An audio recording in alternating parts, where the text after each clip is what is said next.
I am Muslim. I am Muslim. Zohran Mamdani শক্ত স্পষ্টভাবে ঘোষণা দিয়েছেন তিনি একজন মুসলিম, তিনি একজন সোশ্যালিস্ট, অর্থাৎ সামাজিক রাজনীতিক, সমাজবাদী। এখন যেই ভিডিওটা, যে স্পষ্ট উচ্চারণটা আপনার শুনেছেন জোহরান মামদানির মুখে, তিনি মেয়র নির্বাচিত হয়েছেন প্রথমবারের মতো, নিউ ইয়র্কের মেয়র, 111তম মেয়র, বাট মুসলমান হিসাবে প্রথম মেয়র। তার বয়স মাত্র 33 বছর। ধরেন তিনি 3বার মেয়র থাকবেন, তারপর তিনি বারাক ওবামার মতো অল্প বয়সে প্রেসিডেন্টের জন্য আবার ক্যান্ডিডেট হবেন, আবার পৃথিবীকে তাক লাগিয়ে দিবেন। তার বাবা একজন উগান্ডার মুসলিম, মাহমুদ মামদানি, বিশিষ্ট শিক্ষাবিদ, আমেরিকার অত্যন্ত মেধাবী। তিনি হার্ভার্ড ইউনিভার্সিটিতে পড়াশোনা করছেন, আমেরিকার আরেকটি বিখ্যাত ইউনিভার্সিটির তিনি শিক্ষক। তার মা লিনা নায়ার, তিনি একজন হিন্দু, তবে মুসলিম প্র্যাকটিস করেন মানসিকভাবে। আমার এই ভিডিওর নাম কেন দিলাম মামদানি থেকে শফিক, তারেক এবং সাদেক কায়েম? আপনাদের হয়তো সন্দেহ লাগতে পারে, বা এমনও হতে পারে যে ভিউ বাড়ানোর জন্য আমি এমনটি করেছি। না, আমরা মামদানির মধ্যে যা দেখেছি তা স্পষ্ট, আবার তার প্রতি মানুষের ভালোবাসাটাও ক্লিয়ার। মামদানি যা বলেছেন সব স্পষ্টভাবে বলেছেন।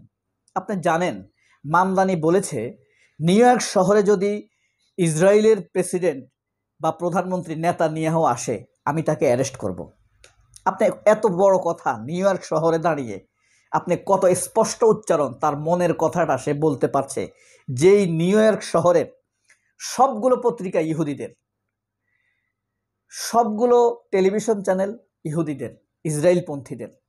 সেই নিউ ইয়র্ক শহরে দাঁড়িয়ে মেয়র প্রার্থী হয়েছেন, আবার সেখানে দাঁড়িয়ে বলেছেন যদি নেতানিয়াহু নিউ ইয়র্ক শহরে আসে আমি তাকে অ্যারেস্ট করব। এই কথাটা বলতে কত সাহস লাগে, কত শক্তি লাগে তা শুনেছেন? অথচ আমাদের তারেক রহমানকে যদি আপনি প্রশ্ন করেন শেখ হাসিনার যে গণহত্যা করেছে তার বিচারের কি হবে, তারেক রহমান বলবেন জনগণ চাইলে, মানুষ চাইলে, পরিবারগুলোর তো দাবি।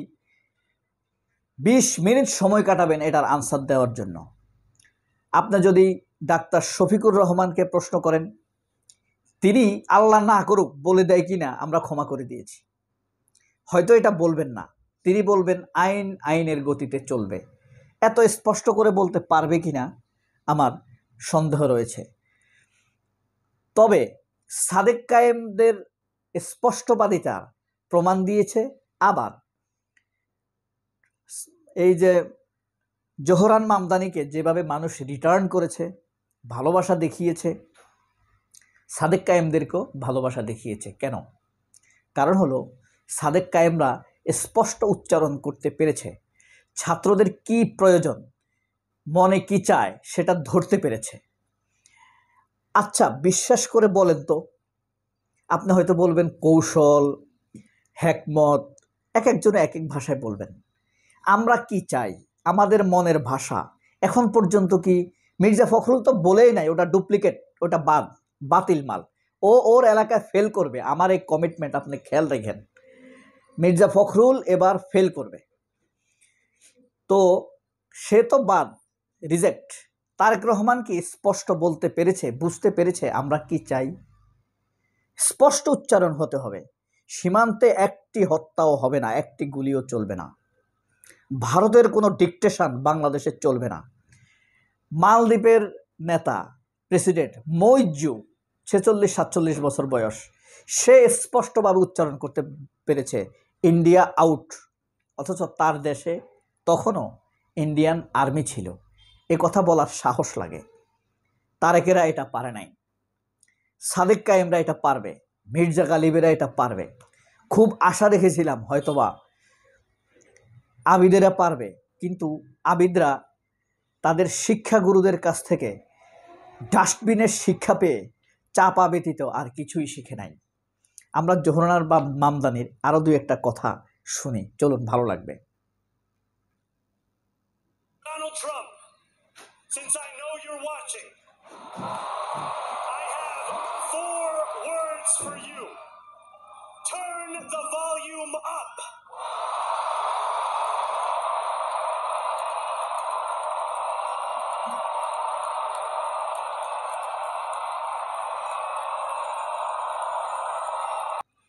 ডোনাল্ড ট্রাম্পকে কি বলছে? আমার 4টি শব্দ তোমার প্রতি, আমি জানি তুমি আমার এই বক্তব্য শুনছো। ডোনাল্ড ট্রাম্পকে স্পষ্টভাবে বলছে, আমি জানি তুমি আমার এই কথাগুলো শুনতে পাচ্ছ, নিশ্চিত তুমি এখন টেলিভিশনের সামনে। 4টা শব্দ শুনে রাখো। আপ ইউর ভলিউম, অর্থাৎ তোমার ভলিউম বাড়াও, তোমার ভলিউমকে বাড়াতে হবে। ফিলিস্তিনকে স্বাধীন করে দিতে হবে। আপনি বুঝেন, বাংলাদেশের মতো দেশে থেকে ফিলিস্তিন নিয়ে তারেক রহমান কোনো কথা বলে না, মির্জা ফখরুল কোনো কথা বলে না, এবং জামায়াত নেতারাও কোনো কথা বলে না। কিন্তু আমেরিকার মতো শহরে দাঁড়িয়ে ভোটে দাঁড়াইছে একটা লোক, যেখানে সমগ্র দেশটা বলতে গেলে ইহুদিরা চালায়, সেই শহরে দাঁড়িয়ে বলছে ফিলিস্তিনকে স্বাধীন করে দাও। নিউ ইয়র্ক শহরে যদি নেতানিয়াহু আসে, আমি তাকে অ্যারেস্ট করব। 33 বছর বয়সের এই যুবকের স্পষ্ট বার্তা, সত্যবাদিতা মানুষকে তার প্রতি আকৃষ্ট করেছে।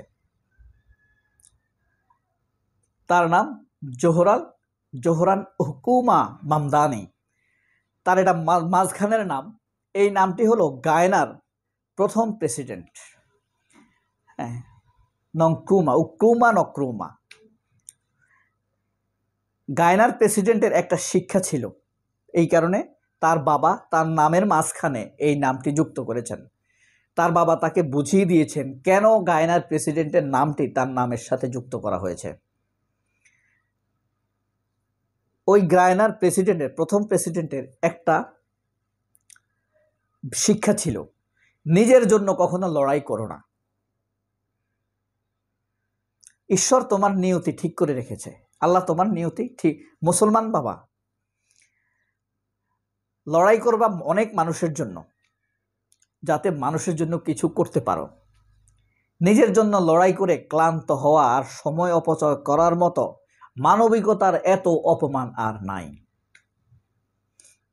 এখন কথা হলো, এই যে জোহরান মামদানির স্পষ্ট উচ্চারণ, সেখানে দাঁড়িয়ে তিনি সরাসরি বলেছেন সব ভোটারের উদ্দেশ্যে যে তোমরা আমাকে ভোট দাও আর না দাও, আমি ফিলিস্তিনের পক্ষে,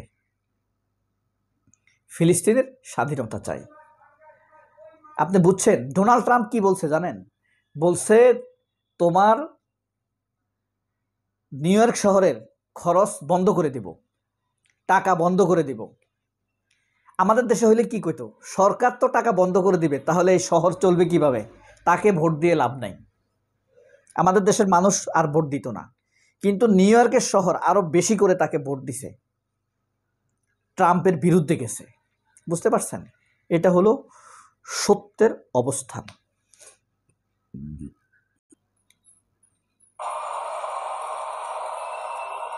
We will hold back land.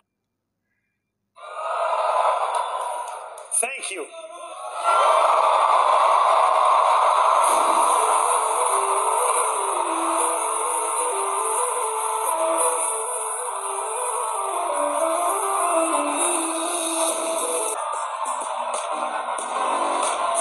এই যে দেখেন, মামদানির বাবা, মা, স্ত্রী,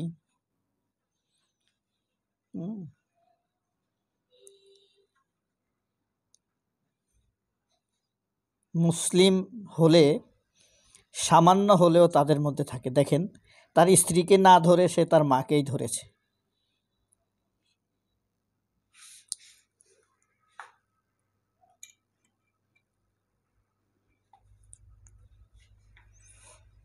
এটা হলো দ্য ভার্সেটাইল কালচার প্রেজেন্টেশন, সেটাই জোহরান মামদানি দেখিয়েছেন। জোহরান মামদানি আপনারা জানেন কোথায় জন্ম, কোথায় বেড়ে উঠেছে, তারপরও সেটা নিয়ে সময় সুযোগ হলে আরেকটি ভিডিও বানাবার চেষ্টা করব। এই স্পষ্টবাদিতা মামদানি থেকে তারেক, শফিক এবং সাদেক কায়েম কতটা মিল পাওয়া যায় দেখলে আপনারা মিলালেই বুঝতে পারবেন। স্পষ্টবাদিতা ব্যতীত, আপনার শক্ত স্ট্যান্ড ব্যতীত মানুষ আপনার পাশে দাঁড়াবে না। কনফিউশন রেখে মানুষ আপনাকে ভালোবাসবে না, কারণ ভালোবাসায় কনফিউশন থাকে না। সবাই অনেক ভালো থাকবেন। আল্লাহ হাফেজ। আসসালামু আলাইকুম।